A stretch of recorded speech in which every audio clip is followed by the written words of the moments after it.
Halo semua, apa kabar? Saya harap semuanya dalam keadaan baik dan sehat, dan tetap semangat, khususnya dalam mengikuti kuliah jaringan komputer. Pertemuan kali ini kita akan bahas tentang network layer, itu khususnya pada data plane. Ini goals-nya adalah memahami prinsip-prinsip layanan pada layer network, pada lapisan jaringan, yang fokus pada data plane.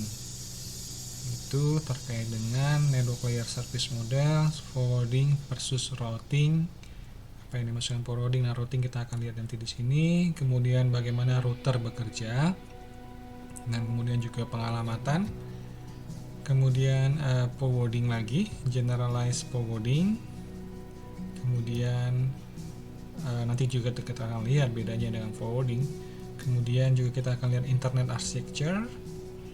Kemudian juga kita akan lihat instansiasi, implementasi dari dalam internet, kayak dalam API protocols, ada NAT, Network Address Translation, kemudian ada middle boxes.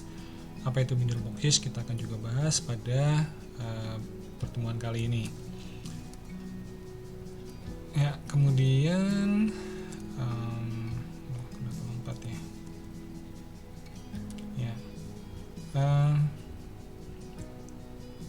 network layer overview, data plane dan control plane. Jadi dibagi atas dua bagian, network layer itu dibagi atas dua bagian, yaitu bagian data dan bagian control. Control nanti kita akan membahas bagaimana memilih jalur yang terbaik. Contohnya, kalau data plane, bagaimana nanti data diteruskan dari dalam sebuah router dari satu input ke outputnya. Nah, kemudian juga kita akan lihat nanti apa yang ada di dalam router, what's inside a router. Seperti contohnya input ports, ada switching, kemudian ada output ports, kemudian buffer management, buffer scheduling, kemudian internet protocol, formatnya seperti apa, pengalamatannya seperti apa, kemudian NAT, Network Address Translation, kemudian API versi 6. Kita akan juga lihat di sini sekilas. Kemudian generalized forwarding, SDN, software defined network. Kemudian ada match and action, open flow, match plus action, in action. Kemudian middle boxes kita akan lihat masih di kuliah ini.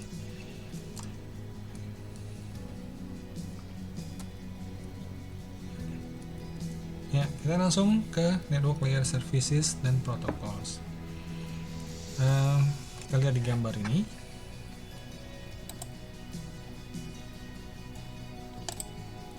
Ini ada pengirim, di sini ada penerima. Proses yang terjadi di OSI model atau di TCP/IP stack di layer network layer yang merah itu menerima datagram dari transport layer. Jadi menerima segmen dari transport layer, dibawa ke network layer, dibikin jadi datagram di network layer, kemudian teruskan ke link layer, ke physical, dan terus akhirnya dikirimkan ke jaringan lewati router. Ini yang tanda cross ini adalah router, ini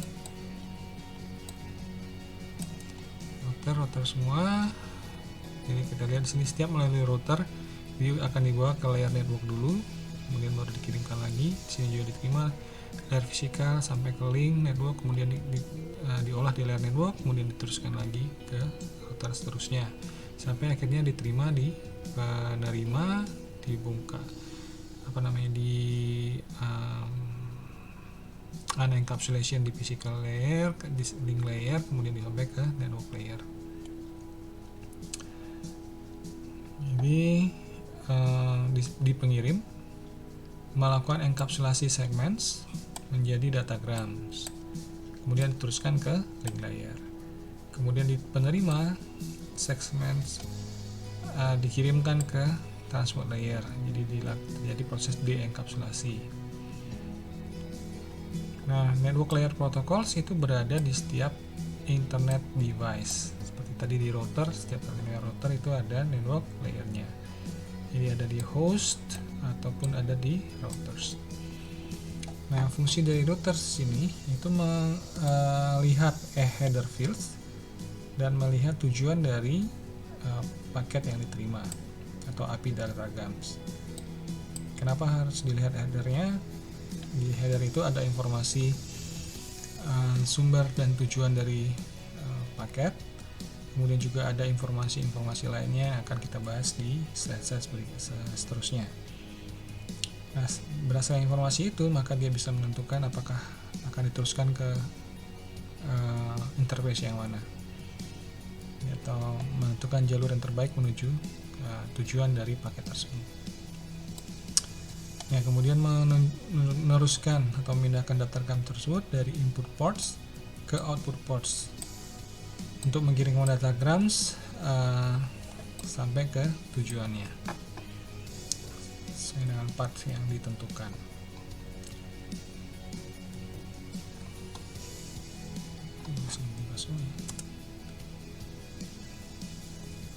Ya, dua fungsi kunci pada network layer. Kenapa dibuka satu-satu ya? Langsung. Oke, dua kunci atau fungsi kunci dari network layer. Pertama adalah forwarding, meneruskan, memindahkan paket dari satu input ke output. Jadi sederhananya forwarding itu adalah menerima paket dari satu input atau interface, kemudian diteruskan ke interface lainnya, ke output lainnya.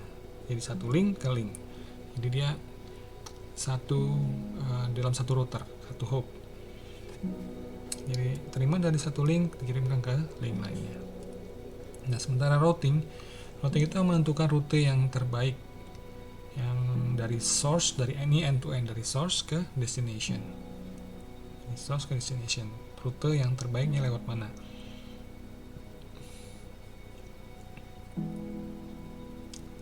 Di sini ada routing algorithms, jadi algoritma routing.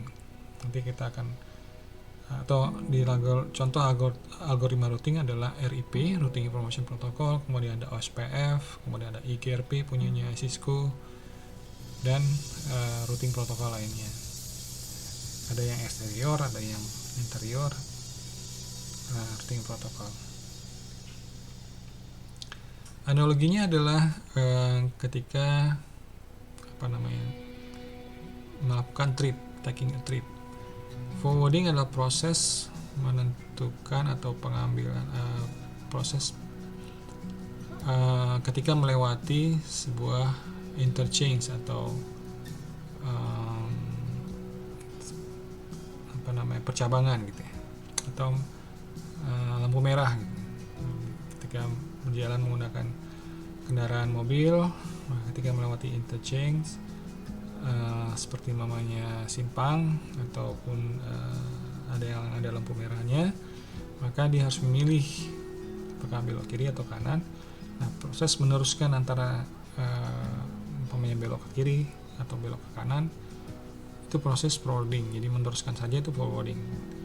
Nah, kemudian routing adalah memilih apakah mau ke kanan atau kiri, itu proses routing. Nah, ini terkait dengan end-to-end connection. Oke, network layer itu dibagi atas dua, data plane dan control plane. Data plane itu lokal per router function, fungsinya dalam satu router saja. Yang dilihat adalah satu router itu. Dia menentukan bagaimana datagram tiba pada sebuah router, kemudian diteruskan ke router lainnya, ke port keluaran. Jadi diterima pada input port, kemudian dikeluarkan pada output port. Nah, ini proses bagaimana dikirimkannya itu data plane. Jadi lokal per router function. Contohnya seperti ini. Ini ada paket yang datang dengan headernya adalah 0111, kemudian sampai di router akan meneruskan atau mau forward ke port 2, contohnya di sini. Mungkin port 0 diteruskan ke port 2. Ini data plane per router. Kemudian control plane. Control plane itu bicara tentang logic network wide. Jadi end to end tadi. atau keseluruhan jaringan.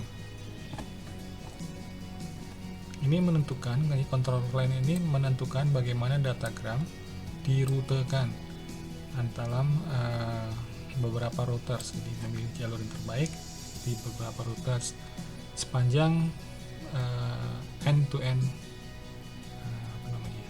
dari source sampai ke destination, pemilihan jalur di sana. Nah, kemudian di sini ada dua control plane approach, di dua pendekatan pemilihan jalur yang terbaik tadi, ya kan, bagaimana dirutekannya. Adalah dengan pertama adalah traditional routing algorithms. Ini menggunakan algoritma routing yang sudah tradisional seperti RIP, OSPF dan lain-lainnya yang diimplementasikan dalam routers. Kemudian bisa juga menggunakan software defined network. Nah, ini cara baru ya, yang banyak juga digunakan sekarang, yang diimplementasikan menggunakan remote servers. Jadi nanti kita akan lihat cara kerjanya. Ini tentukan ada server yang mengelola proses routing itu, ditentukan oleh server ini, dan kemudian akan didistribusikan ke semua router. Router mengacu ke konfigurasi yang ada di server. Ya, router control plane. Kalau tadi control plane itu adalah bagian yang network logic dan seluruh jaringan. Ini per router juga bisa dilakukan. Jadi individual routing algorithms component in each and every router interact in the control panel. Jadi kalau dia per router ya satu atau individual algoritma routing, satu komponen algoritma routing pada setiap dan semua semua routers yang berinteraksi dengan menggunakan control panel atau control plane. Nah, ini proses terjadinya, apa yang terjadi di masing-masing router. Ya, kita lihat sini ada paket yang datang, header 0111. Kemudian di router ini, router pertama ini, dia akan lihat ke tabelnya. Jadi semua router itu akan punya table seperti ini. Sini ada table, setiap router punya satu. Nah, ketika ada paket datang ke sebuah router, diterima di sebuah input port atau interface, maka kemudian dilihat ke table. Dalam hal ini dia bersumber dari atau menuju, ini mungkin menuju ya 0111 menuju ke 0111, maka outputnya adalah lewat interface 2. Makanya dengan ini dia teruskan ke port interface 2, berarti nanti ke router yang ini.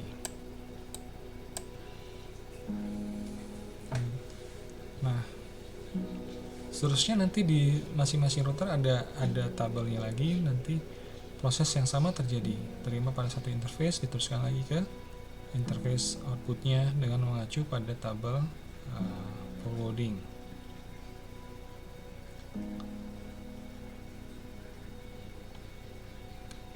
Nah, bagaimana tabel ini dibangun?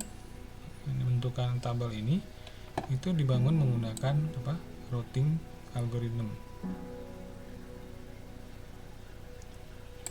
Jadi antar router akan berkomunikasi, saling memberitahukan kondisi dari tetangganya, kondisi dari link yang dia miliki. Kemudian nanti menggunakan algoritma routing akan dipilih jalur yang terbaik. Nah, algoritma routing inilah yang nanti akan mengisi forwarding tabel ini. Nah, kalau kita bagi seperti kita gambar ini, maka bagian yang di atas, ya kan, di atas dari garis putus-putus yang berisi algoritma routing, nah itu adalah control plane. Di bawahnya adalah data plane. Data plane tadi per lokal. forwarding, istilahnya itu adalah data plane. Oke. Nah, sekarang kita lihat yang software defined network control plane. Jadi ada komputer atau server yang bertindak sebagai sentral atau controller dari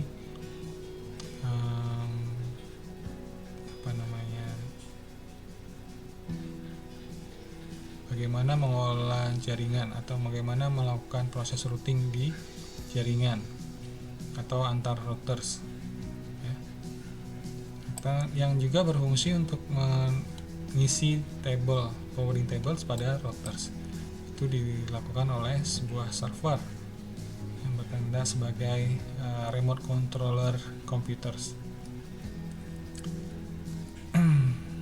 Nah, kejadian yang sama terjadi seperti sebelumnya. Ada routernya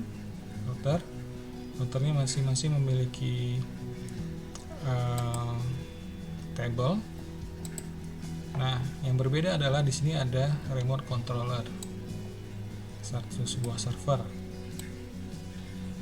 atau mungkin dua buah yang pada dasarnya umumnya bisa satu saja.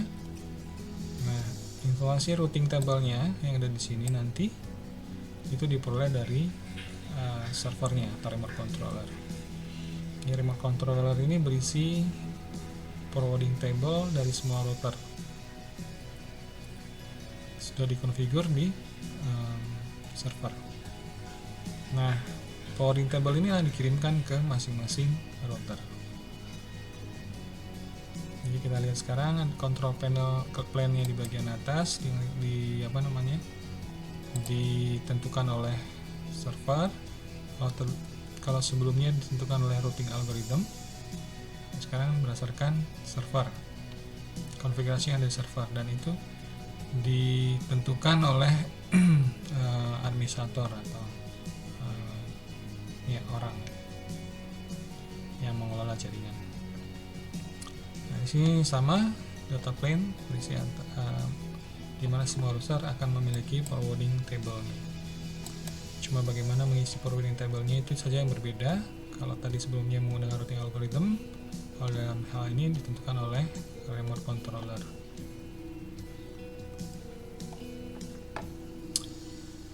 Oke. Nah, sekarang kita lihat model service atau model layanan jaringan. Contoh service-nya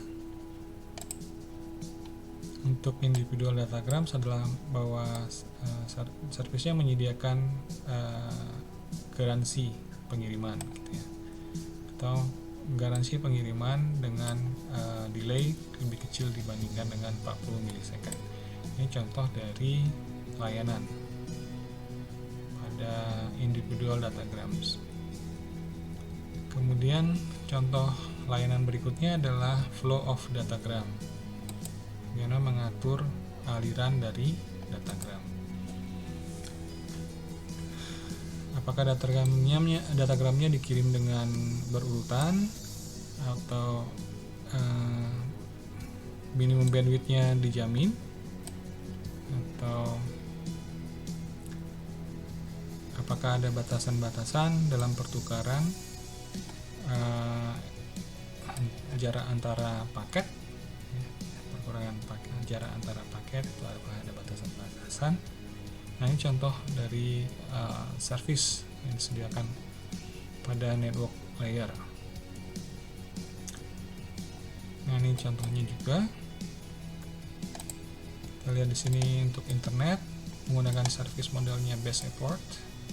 Bandwidth-nya tidak ada, quality of service garantisnya tidak ada, loss-nya tidak dijamin, order-nya tidak ada, timing-nya juga tidak ada. Jadi internet best effort service model tidak ada garansi terhadap successful datagram delivery to destination, timing atau order of delivery tidak ada, bandwidth available to the end flow juga tidak ada. Ini tidak ada jaminan menggunakan best effort service model. Nah, ini juga ada model-model yang lain. Di sini ada ATM, asynchronous transfer mode dengan constant bitrate, constant rate. Kemudian di sini kita lihat loss order dan timingnya yes. Jadi dia menjamin lossnya berapa, urutannya dijamin, timingnya disediakan. Kemudian ATM dengan available bitrate, guaranteed minimum, loss tidak dijamin, ordernya dijamin, berurutan, timing tidak ada, tidak jamin, dan seterusnya. Nah, ini reflection dari best effort service.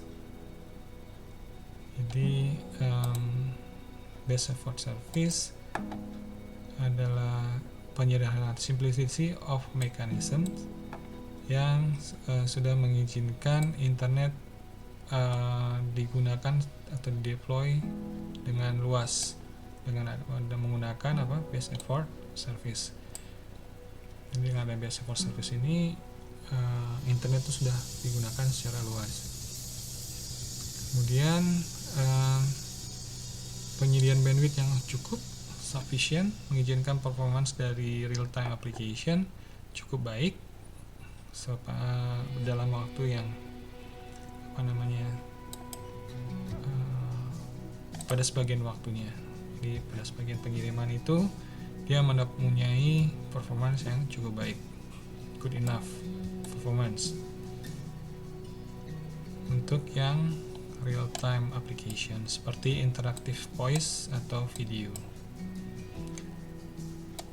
Kemudian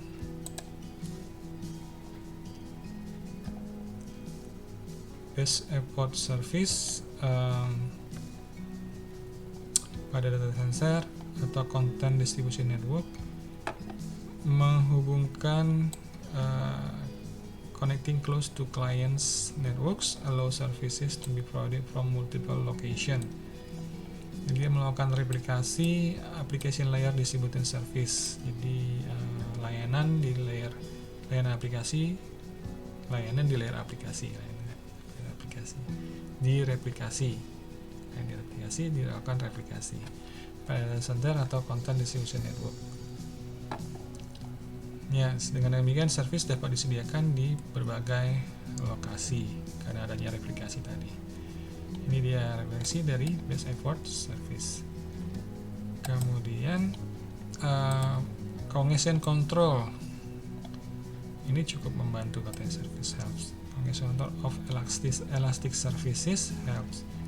Jadi ada pengontrolan terhadap congestion itu macetan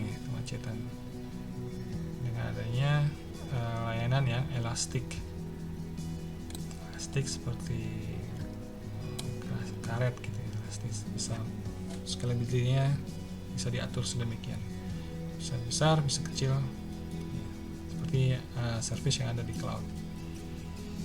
Ini bisa juga dilakukan dengan best effort service.